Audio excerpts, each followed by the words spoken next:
This is a mock session. Hi Becky, it's good to see you.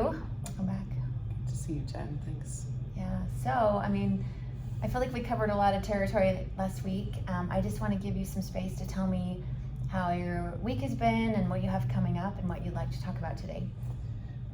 Well, I have something coming up that I'm really nervous about. Okay.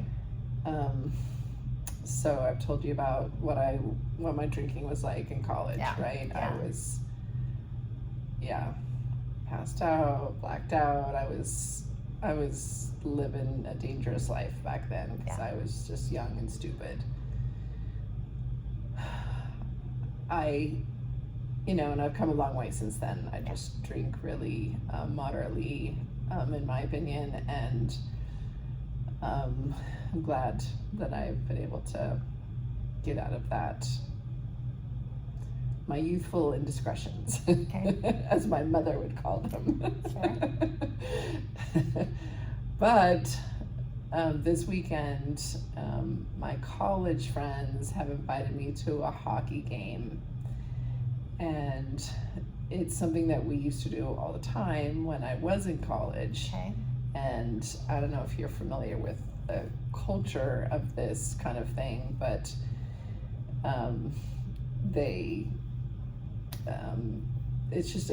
it's a beer drinking culture. So they put something up on the Jumbotron and everyone's waiting with their big tray of beer, and then people just start pounding beer.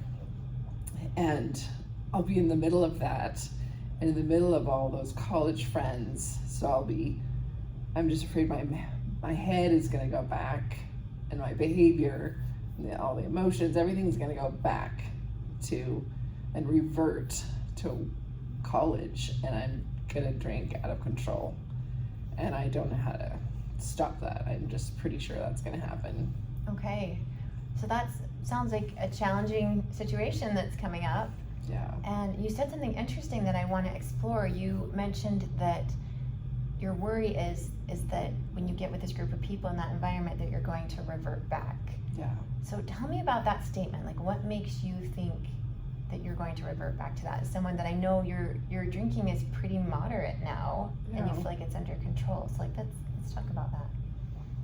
I mean, they just bring it out of me, right? It's just first of all, I haven't seen them in a long time, so I'm going to be so excited to see them, and I feel like they're going to expect me to be the same fun-loving, wild person. Okay. And I'm going to want to be that for them. I'm not going to want to be a stuffy, 30-year-old businesswoman that I am now.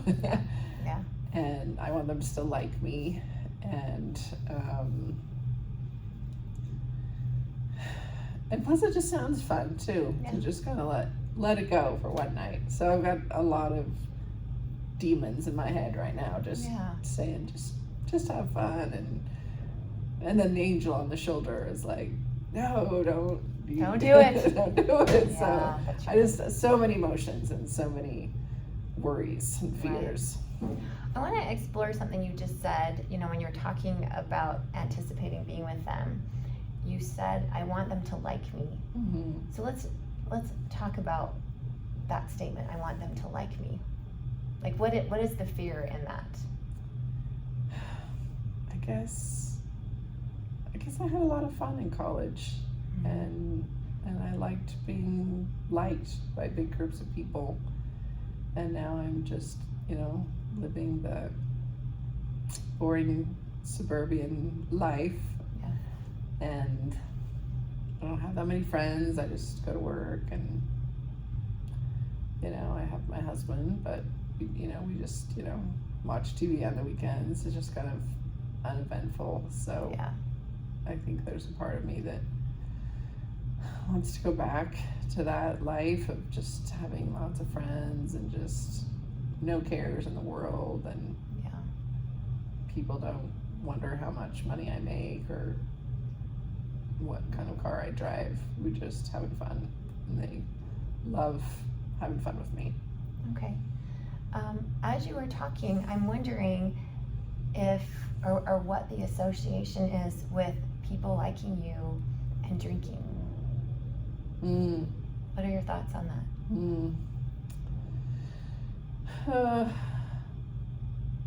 Yeah, I just feel like alcohol kind of is a release, and just kind of, I just let go of trying to be a certain way and just kind of let alcohol take over, and everything comes out. Yeah. It's like there's no barriers, there's no rules about behavior. Yeah. It kind of feels free. Yeah.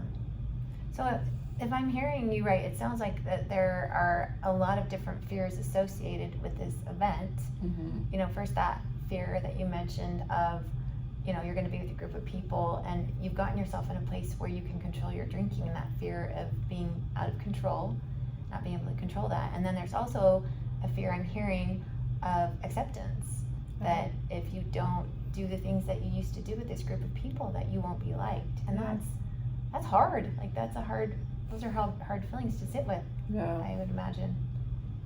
So how are those feelings affecting your wanting to go be with these friends and go to this event? I mean, I want to go. I told him I would go. I'm just afraid of, like I said, reverting back. Mm-hmm. So I want to go, and I just want to have maybe 1 or 2 beers. Okay. But I'm just afraid I'll get in that wild environment, and it'll just take over me. Yeah. I want to talk about how you can approach this event, like using some of the tools that we've talked about in therapy, because you've come back in sessions and reported, you know, the last time we talked, you reported that it was helpful when we talked about reframing how we look at things. Yeah. Because sometimes we look at things worst case scenario, and we need to be able to interrupt that.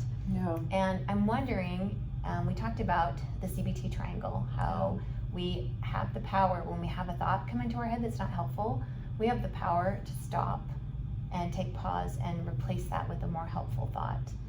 So I want to go back to some of these statements. We call those negative cognitions, like things that we create that kind of make us feel like we're not capable, we can't do it. Yeah. So when you talk about being with your friends and reverting back, I want to see if we can interrupt that thought of I'm going to revert back. And I want us to use that framework of the triangle. Okay. So when you find yourself thinking like, oh, if I go, I'm going to revert back, like what's a more helpful thought that you can replace that with?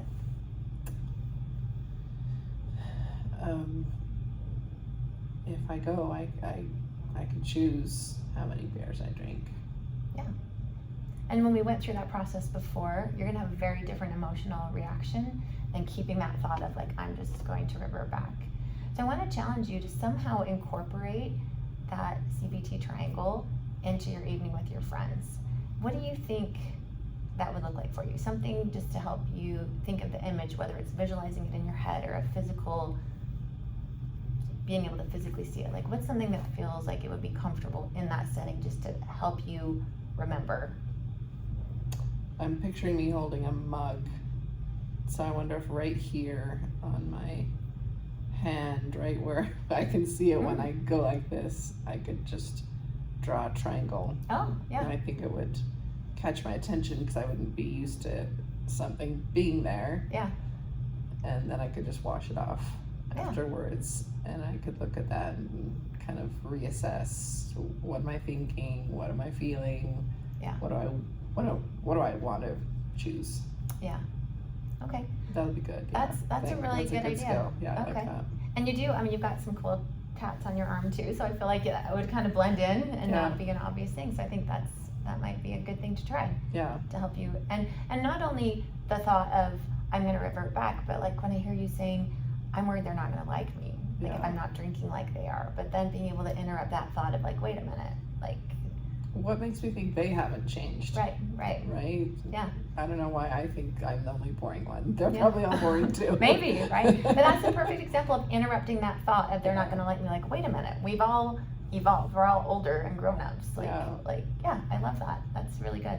Yeah. Good work, Becky, already. Yeah. I'm also wondering, because I sense you're having a lot of anxiety leading up to this event. Your thoughts are all over this place. We've talked before about journaling, And I know you mentioned you've done it on or off. I'm wondering how journaling could help you get ready for this event. Yeah. How do you think journaling could be helpful right now? I think it would just help me process all my fears if I just wrote down my fears. And maybe I could talk through my fears with my husband, because he's a good support. I think it could help me be thinking about my emotions so that in the moment my emotions don't supersede my thinking. So I think it could help me organize that triangle again into what I want to choose. Yeah, absolutely. And I also am wondering, because we'll meet again next week after you've gone to this event, I'm wondering how journaling after the event might be helpful, like right when you get home, before you go to bed, to kind of recognize, like, these are the things that I was worried about, and maybe doing a check-in with yourself of like how it went. And no shame, we're not worried about what you're reporting, but just noticing, these are my feelings leading up to this. This is how the event went, and then this is how I'm feeling after. How does that feel to you? It depends on how tired. That's true. Just something to and consider. Drunk I am, yeah, but just maybe something the to next consider. day we'll see. Yeah. And seeing where you're at. And then I also love last time you told me that you have a hard time at night. Sometimes when you've been drinking, with stopping, you call them your witching hours, right? But you've talked about how you like to go for a walk late at night. Something to consider, again, depending on how the night goes and when you get home, if you find yourself going back to that, like, I want to drink more, I want to get back to that lifestyle, being able to just walk away like you've done for the last couple of years and walk it off. Do you think that might be a helpful? Yeah, if it's late, I could ask my husband to go with me. He'd probably, if I don't do it every weekend, he'd probably be willing to do one late, one early morning walk with me. Yeah. That would feel good, and that would, because if I came home and you were asleep, and I might just reach for another drink. Right. So that's a good thing to think through. I like how you're talking about involving your husband. So I'm wondering if you could have a conversation before, like, see how comfortable this feels to you. But it sounds like he's a good support to you. And you had told me before that he's been a big part of you keeping this drinking under control. But if you could kind of role play this scenario with him of like, okay, when I come home that night, and let's say, this is what I need. Like, can you be awake and can you be there for me? And like, and the kind of conversations that you could have to process the evening. Like, how would that feel to you? I think that's really wise. I like that idea. I'm gonna do that. That sounds good. I feel like on your own, like you already know yourself really well, and you've been presented with this new situation that's bringing up some feelings. But I also I have a lot of confidence in how you've tackled hard things before. And thanks. You have good tools. Jen. Thanks for your confidence, and thanks for talking me through it and giving me some ideas. That'll be so helpful. I feel calmer about it. Okay. Well, I'll look forward to hearing next week. Whatever happens, like, I'd love for us to be able to sit down and just talk about how you felt, what happened, and next steps for us. Okay. Okay. Thanks All right. so much. Thanks, Becky. Okay.